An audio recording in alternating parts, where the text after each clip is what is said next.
หัวหน้าคณะปฏิบัติงานพิเศษแขวงไทยสมบูรณ์พร้อมด้วยคณะได้เข้าร่วมพิธีสงสการและฝังอัฐิทหารอาสาสมัครและเสี่ยวซานเวียดนามในวันที่20 พฤษภาคม 2025อยู่ที่สุสานนักรบผู้เสียสละชีวิตเพื่อชาติเมืองงิงโลกพลจัตวาบัวพันธ์อินทปัญญาหัวหน้าคณะปฏิบัติงานพิเศษแขวงไทยสมบูรณ์พร้อมด้วยคณะได้เข้าร่วมพิธีสงสการและฝังอัฐิทหารอาสาสมัครและเสี่ยวซานเวียดนาม76อัฐิที่เสียชีวิตเพื่อชาติอยู่ในลาวที่ได้ขุดค้นในฤดูแล้ง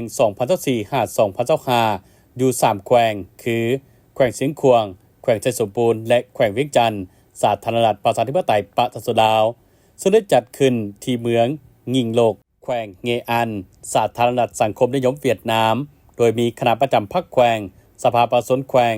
คณะกรรมการสภาประชาชนแขวงทหารตำรวจบรรดาพนักงานพร้อมโดยประชาชนและคณะปฏิบัติงานพิเศษ3แขวงของลาวเข้าร่วมในพิธีสหายฟุ่งแทงวิงหัวหน้าคณะปฏิบัติงานพิเศษแขวงเงอันขึ้นกล่าวคำไว้อาลัยและฮู้บุญคุณต่อห่างอัฐิ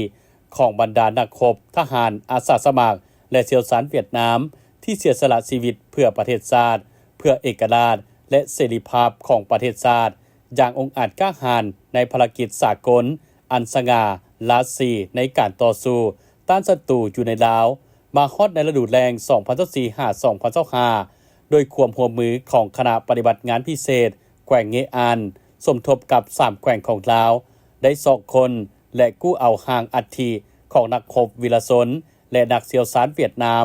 ทั้งหมด76อัฐิที่เสียชีวิตอยู่ในลาวมาเป็นเวลากว่าครึ่งศตวรรษกลับคืนสู่ประเทศแผ่นดินเกิดของตนสำเร็จและจารึกบุญคุณงามความดี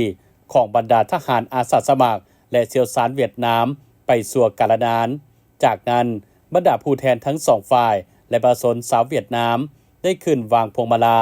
จุดธูปเทียนไว้อาลัยต่อดวงวิญญาณของบรรดานักรบอาสาสมัครและเสี่ยวซานเวียดนามและฝังห่างอัฐิของบรรดานักรบตามพิธีทางศาสนาของชาวเวียดนามอย่างสมเกียรติ